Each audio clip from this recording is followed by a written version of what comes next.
Exactly. And half of these comments calling for violence are probably by these very same people anyway, the ones coming from the militia armed assault websites, places like that, and then they just mix it in with peaceful, non-violent criticism of healthcare reform, and then call for a major national law enforcement operation against people who dissent. Well, it's clearly, out in the open fascism. Clearly, this is a new level. This should send alarm flags and bells, going off everywhere. This is a red alert, and it's clear. I mean, they now admit what was in the Homeland Security MIAC reports from over a year ago is the national policy. In fact, pull it up for people watching on PrisonPlanet.tv. FBI director says domestic groups as big a threat as Al-Qaeda. Obama says that we're supposedly working with Al-Qaeda with suitcase nukes that I guess we made in our kitchens or something, and that we're racist. Glenn Beck separately saying that 9/11 truthers want to kill Obama with no proof. So it is just entering the bizarro world. And we saw all this hype before there was any violence. And then Joe Stack, very suspicious. The Pentagon shooter, very suspicious. All of this very suspicious. They clearly want to use Homeland Security in a type of Nazi or / red purge. The Southern Poverty Law Center 2 days ago put out a hit list against myself and others. And so they are really getting everybody ready to stage the terror attacks and try to arrest us en masse. And which I guess with some people is going to elicit people defending themselves, and then that will be a self-fulfilling prophecy of terrorism. And it's the case that the ADL and the SPLC have gone from tracking, these ragtag, toothless skinheads, neo-Nazis, which were an extreme minority, but they did exist. Now the public's awake to the fact that they're no threat to anyone whatsoever. So wholesale, they've completely shifted over into demonizing people who mildly criticize Obamacare. So what they're doing is just out in the open, and it's only going to discredit them in the long run. Well, I agree with you, Watson, and if they do set me up and try to arrest me, everybody carry on at Infowars.com and PrisonPlanet.com. If they do set me up or kill me or arrest me, they'll then have all the COINTELPRO reveal themselves even more. That will be useful on the Patriot websites that are government-controlled. Will attack me at that point because it's, again, the image of someone who's real, who's had an effect against the New World Order.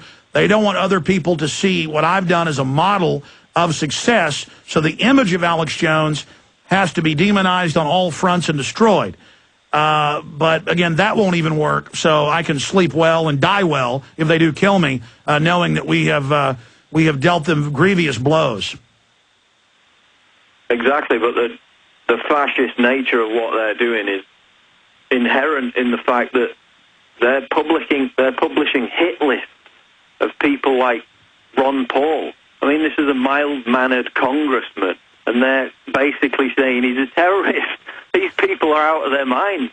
And, of course, another... Well, no, Paul, they're not out of their minds. They control Northcom and Homeland Security and 400,000 domestic troops, and they run all the local police departments, and they got the cops eating out of their hand, and they're getting ready to... The globalists are getting ready to blow some stuff up, so... it seems crazy until you enter into the equation. They're going to the people controlling our federal government are getting ready to stage terror attacks. Go ahead. Well, yeah, as you say, they're crazy like foxes, but they're desperate, and you can tell. I mean, another motivation is the fact that the ADL and the Southern Poverty Law Center have all these lucrative government tie-ins. They need to keep dangling these extremist boogeymen in front of the American people to keep receiving their funding, to keep getting the donations. If these people didn't exist, then they'd cease to exist because the funding had stopped. And they're directly tied into the federal fusion centers and the police groups that they feed this information to. So now they're calling for peaceful political activists to be targeted by law enforcement for having opinions about high taxes and health care. It's gone completely over the line.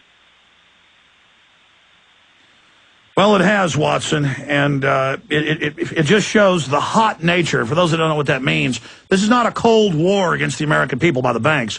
This is now going into a hot war, and they're now phrasing the debate so that they can blame us for what they're about to do and then come out physically against us.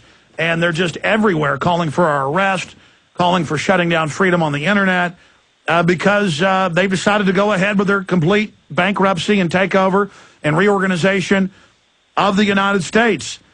And it's just too bad the public got so decadent and dumbed down, or they would have never allowed this to happen. I mean, if the general public, who's starting to wake up, had any idea just how serious it is, they would be 100 times more concerned. Right. The amazing thing about it is that, I mean, everybody's talking about a new world order. In this report, it says if you talk about fascism or socialism or a new world order, then that's the big red flag that you're in with the domestic terrorists. You've just released a film, Invisible Empire, that has, at least 200 different examples of politicians, leaders, and business people and globalists calling for a new world order. So if you talk about it in a positive light, then, you're part of the mindset of the elite, and that's good. But don't you dare criticize it because you're a domestic terrorist and it doesn't exist anyway. Well, they're throwing the gauntlet down to the yuppies and well-to-do people and intellectuals, and they're saying, look, we're taking this country completely over.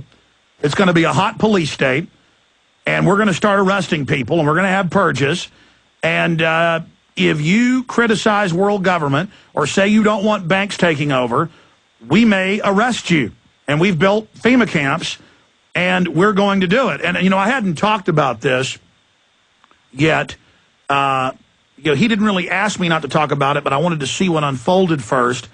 But Jeff Goldberg, who's one of the main people that even in mainstream news, he's credited with writing the reports for major national publications.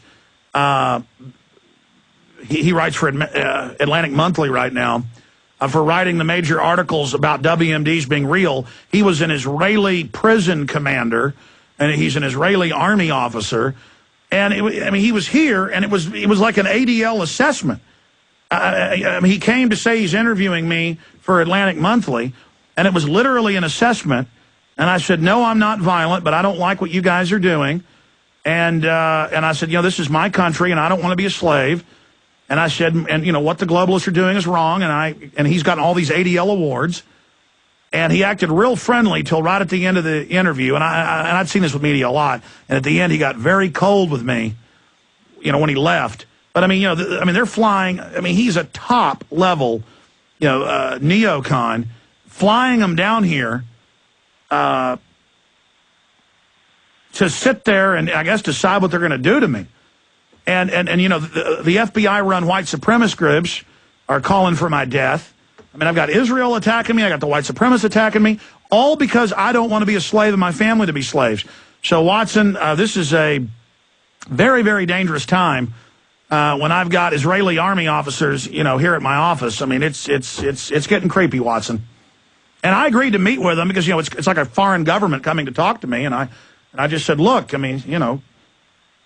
what you're doing's wrong, what the government's doing's wrong, and I'm a good person. And he was like, well, I realize that and understand that.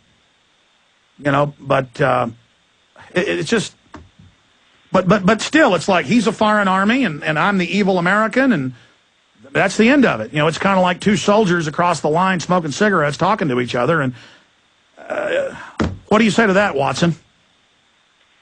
Well, yeah, that's exactly what it is. They're trying to silence their political opposition. They don't care about violent extremist threats. If anything violent did happen, then they'd be the ones to benefit from it. So, we're the opposition, we're the enemy. They have to shut down our free speech to get their agenda ran through.